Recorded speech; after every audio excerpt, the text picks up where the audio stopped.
un curé, écoutez-moi bien, était en face d'un nègre qui, au nom de sa spiritualité nègre, au nom de sa spiritualité africaine, restait debout dans l'enfer, n'est-ce pas, de Saint-Domingue, eh bien le curé devait faire autre chose.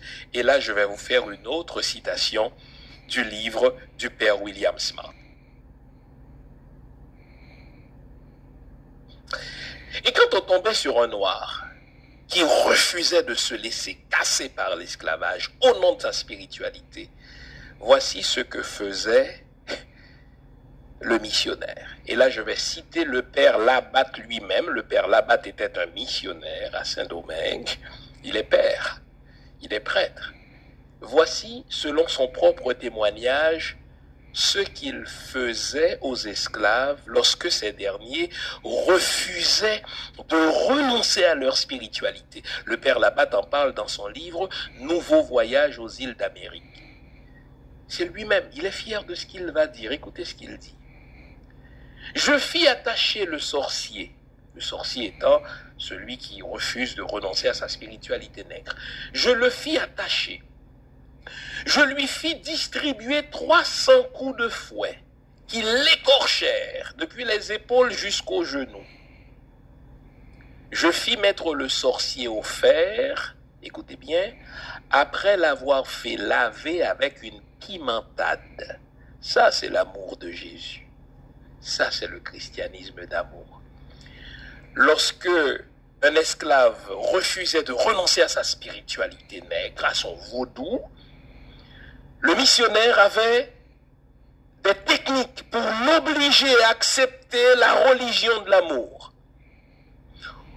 On fouettait ce nègre, il recevait jusqu'à 300 coups.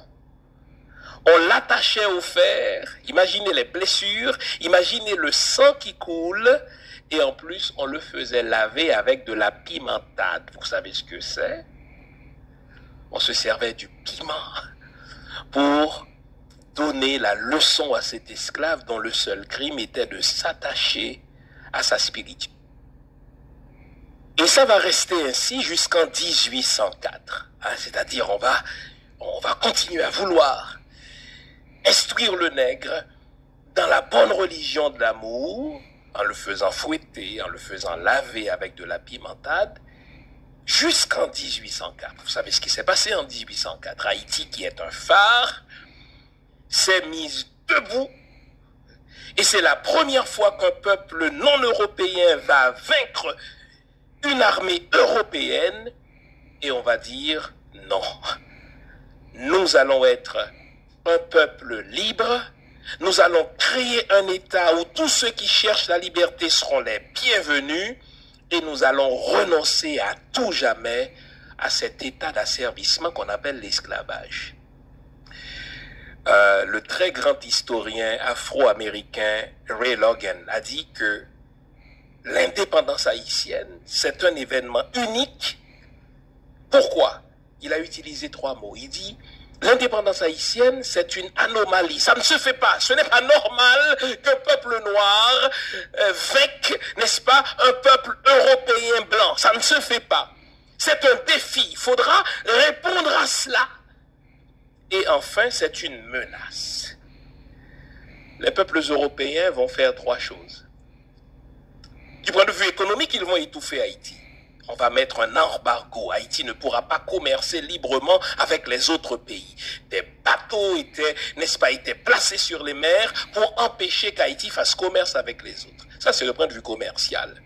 Du point de vue politique, n'est-ce pas, on ne va jamais reconnaître l'indépendance. Le fait par ce peuple-là de se déclarer indépendant, on va dire, écoutez, c'est une gang de révoltés qui ont pris les armes contre leur maître et bientôt on va les faire rentrer dans le rang, dans l'ordre. Mais pire, du point de vue culturel, et nous payons cela encore, ils vont salir la culture de ce peuple. Quand on dit culture du peuple haïtien, Jean Price-Mars l'a magistralement démontré en 1927, eh bien on parle du vaudou, le vaudou qui est le ciment, le substrat de la culture de ce peuple. Ils vont dire que c'est une culture de cannibalisme. Imaginez, eux, ils ont kidnappé les Africains, Ils les ont réduits en esclavage, ils les ont tués, mais ils ne se décrivent pas comme un peuple cannibale, mais c'est ce peuple-là qui est cannibale. Donc, on va présenter le vaudou comme un ramassis de superstition, on va présenter le vaudou, n'est-ce pas, comme du satanisme, on va présenter le vaudou comme des diableries, ce que nous, malheureusement, comme Haïtiens, nous continuons de dire, mais écoutez bien. 3 ans plus tard, et c'est à cela que je voulais vous amener, 3 ans plus tard, les missions vont se réunir, en particulier les missions anglaises, les West Indies Missions. Elles vont se réunir et elles vont dire non. S'il y a un peuple noir qui s'est autoproclamé indépendant, il ne faut pas que les autres noirs entendent cela. Et pour y arriver, nous allons nous servir encore du christianisme. Savez-vous ce qu'ils ont fait? Ils vont produire en 1807, en 1808, une version spéciale de la Bible qu'on appelle la Slave Bible. Quand je vous ai dit que le christianisme est d'abord une idéologie politique enrobée de christianisme, ils ont dit, écoutez, si nous voulons garder les autres peuples noirs dans l'aliénation mentale, nous devons encore une fois nous servir de la foi chrétienne. Ça nous a aidés pendant des siècles, n'est-ce pas, avant que le peuple haïtien soit devenu une menace, un défi et, n'est-ce pas, qu'est-ce que j'ai dit tout à l'heure, une anomalie pour nous. Et vous savez ce qu'ils vont faire? La Slave Bible. Ils vont prendre l'Ancien Testament, ils vont enlever 75% de l'Ancien Testament. Des livres comme l'Exode, où on parle de Moïse qui a libéré un peuple de l'esclavage. Il dit, mais non, vous êtes fous, quoi. Il ne faut pas que les prêtres aient accès à ça pour enseigner les nègres là-dedans. Ils vont devenir fous. On enlève 75% de l'Ancien Testament, donc des textes comme l'Exode, des textes comme les petits prophètes qui parlent de justice sociale, ça prend le bord.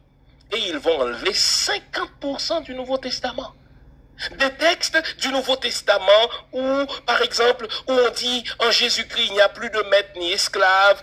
Des textes où on dit, n'est-ce pas, maître, soyez bons vis-à-vis de vos esclaves, etc. On va enlever ça. Qu'est-ce qu'on va garder? On va garder des versets comme celui-ci.